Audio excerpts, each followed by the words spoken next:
Hey guys, I want to talk about something. I've done a tool review uh, about a year or so ago, and I've been asked, so I'm redoing one. I'm gonna go back and I'm gonna delete some of my older videos just to make some room. So let's get started. First off, you need a hammer for this is for SHTF situation. If you have to bug out or bug in, you're going to need these tools and probably more tools. But you're going to need a hammer, and yes, you're going to need nails. These are 16s, these are galvanized 8s, and you want to pick you up some. I call them. There's different types. These are just I can't find my staple nails, but these, well, not my staple nails, my fence nails. They're bigger than this, but these are the cable staples. But you want to get some fencing staples as well. They're thicker, more round like a U. You want to get some of those too. These are good for if you got barbed wire. You can put up barbed wire to secure your perimeter, stuff like that. Um, Landscape timbers, nails. If you got bigger logs you want to hammer into to secure your shelter. These I got off an old fence railing. The old I can't remember what they're called, but it's just it's got a top rail and bottom rail. Then it's got this running through. What I did, I cut them down and heated them and bent them. And what I use these for, when I find a log, I'll drive these down into the log, wrap a chain around there, and pull it out with the truck so I can get to it a lot easier. Then I just take a crowbar and pop them out. Or if they're too deep, I'll just wait till I split the log. After I get them cut up in chunks, I'll just split it, and these pop right out. So this is just what I use them for. You want to get some different size of these screw hooks. These things if you make you a smokehouse, you can screw this in to hang your meat off of. There are hundreds of uses for these. These are self-explanatory. A staple gun, putting up plastic, putting up tarps with plenty of staples. A trowel. Now, a lot of people won't think about having a trowel in a SHTF situation. A trowel, if you have to bug out and you have to make a homemade fireplace out of rocks inside your shelter, you can make the mud out of sand and dirt and water, and mix it up, and this will actually help get it in there and pack it in good. So that's just an ideal. A couple of good sharp chisels for building. Chisels, self-explanatory. A hoist. You want a hoist in case you have to hoist up some stuff. So definitely. Sorry, this table is not big enough. Get a couple of regular hooks from the hardware store. You never know when you might need them. You can wrap that through a chain, put a chain on it, put a rope on there, and help pull, lift, whatever. Get some kind of portable, old-timey drill, and make sure you get you some drill bits that fits it. I know they make several types of old hand drills, but find you one. I found a lot of this stuff at the flea markets and stuff and yard sales. So they're out there. You just got to look for them. You won't say, I found this at the flea market. It's rusty, but it's still sharp. But this is great for trimming down wood. That's a wood file. Then this is a metal file for sharpening your axe and stuff. Crowbars. Everybody's talking about crowbars. Get you a crowbar. You know, if I'm gonna carry a crowbar, you know, I'm gonna carry something. I got to sharpen that end. I just picked this up. I found it. I got to sharpen this end, and I got to sharpen this end to a point. But I'm gonna carry this crowbar. It's going to be two functions. It's going to be a tool, and it's also going to be a defensive weapon for me. I smack somebody up at the head with this, or after I get this sharpened, I run it through them. You know, that's two purposes. That's a tool, and that's a defensive weapon. So I'm always looking for that. Saws. You know, this is just a various type of saw. You know, get you a little hand saw. You can get you a bow saw. Yeah, I think this is a 12-inch. I got a 28-inch bow saw back there as well, but I didn't feel like bringing everything out. I'm just trying to give you guys some ideals. You want a good machete as well. This is a, let me get it out of there. This is a Cold Steel. You guys probably seen this. I carry this in my bug out bag. Cold Steel Bowie machete.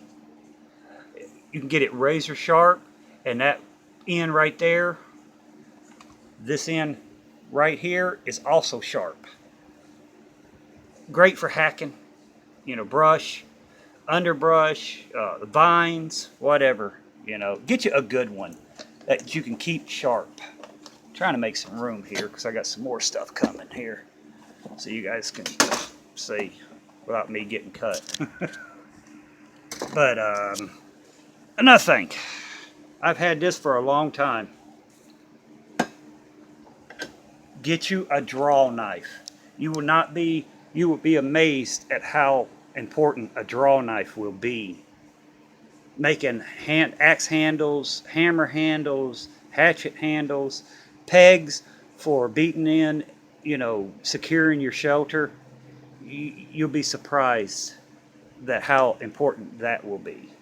Now, and you want to get some heavy duty rope. You know, I didn't put no rope out here, but rope self-explanatory. You know, get rope, thick rope that will hold, you know, hundreds of pounds, you know, 400 to 600 to 800 pound. Because you might be lifting logs up to put a roof on, and you need something to, you want the rope to hold it. So make sure you get you some rope for that. Another thing, everybody's got gloves, and a lot of people carries these mechanics gloves. You know, it's got the knuckle guards and stuff like that. If you're going to be dealing with a fire, you know, if you're cooking over a fire and your pots are going to be hot and everything, get you some welder's gloves. You can see where I've used mine. Get you some welder's gloves. These, you know, these are a lot better than those mechanics gloves or those leather gloves or anything. Get you a good set of welder's gloves. That way, if you touch a hot pot, you're not going to get burnt as bad. You know, you're not going to get burnt. Now, if you hold it and it's steaming hot, yeah, your hands are going to get warm. Your fingers are going to get warm. But, yeah, I suggest anybody going out. They're like 20, 25 bucks. And sometimes if you catch them at a yard sale or a flea market, you can get them cheaper. Okay, guys. My table's getting full. You want an axe. This is an E-swing axe. I've had this for a while. I've got it as a birthday gift or Christmas gift. I can't remember. A few years ago. It's lightweight. It's not that long. And it's a good axe. I use it when we go camping and stuff. It's a great axe to have. It's not, you're not carrying all that extra weight. A shovel. You know, I have a military e-tool that I carry, but these are great to keep in your vehicles. And we use this a lot. But I paid, I think, $5 for it at Ollie's. I bought 3 of them, I think, 2 or 3. And these have been great little shovels. So pick you up, some garden shovels like that. They're a lot better than an e-tool. I'm telling you, they're a lot better than an e-tool for digging holes and stuff like that because you get more grip. They're more thicker and everything. Um, Last is a double-bladed axe, and this has got a short handle. I got this at the flea market for $10. It's that's a no-brainer as well. You're going to need an axe. I got 2 axes and a hatchet, and I got 2 saws there. Plus, I got a machete. So I'm going to be able to build, and I'm not relying on just one axe or one hatchet or one saw. Anything can break. And these bow saws, make sure you get extra blades for your bow saws. And have, I'm going to try to stand this stuff up here.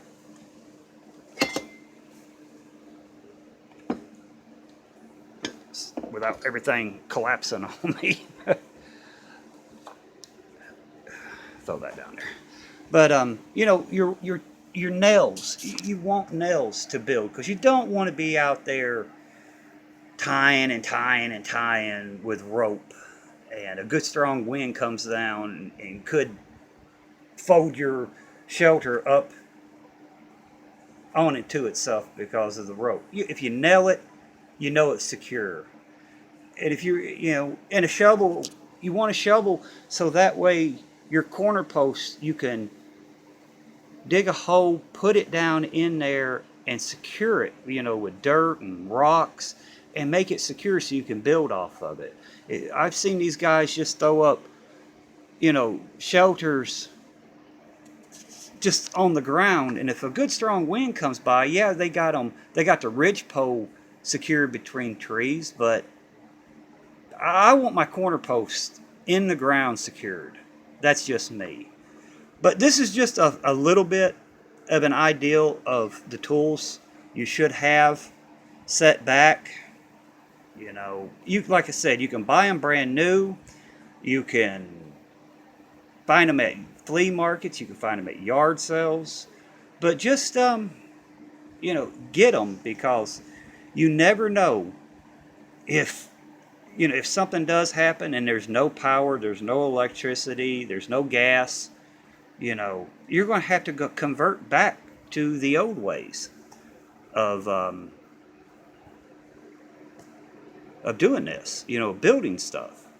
I had an old one-man crosscut saw, but it was just too old and brittly, and I traded that off. But I'm gonna look and see if I can find me another newer one-man crosscut saw. I think the blade length's on it like 3 foot, and that'd cut through some wood. But there's all kinds of ideals. If you guys got an ideal or some of your tools that you want to put, say, hey, you need this or you need that as well. Let me know, because like I said, I've got more, but I just don't have enough table space right here to put it on. But this is just an ideal for you guys to base off of, then let it grow from there. And everybody, if you got ideals or if you've got tools that you think is going to be useful in a SHTF situation, put them in the comments below, and that way we're helping one another out. And if you guys want to, again, my P.O. Box number is on my homepage, my Facebook is on my homepage, and my email is on my homepage. So if you guys want to drop me a line or a message, because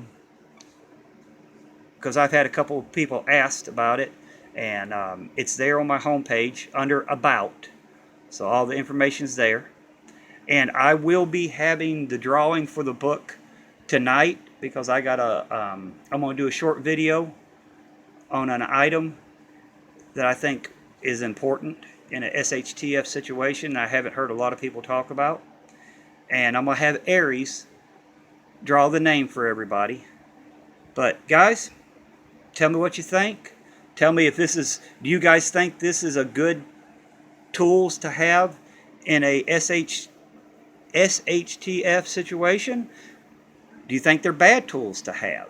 Would you guys carry this? You know, of course I'm not going to carry all this in my bug out bag. You know, hopefully I'll have a way to carry them either by truck or some vehicle or something, and to the bug out area. I won't have to hoof them on foot because that will be murder. But anyway, guys, I'm going to get off of here and just tell me what you think. Everybody, be safe, keep preparing, and I'll talk to you on the next one. Bye for now.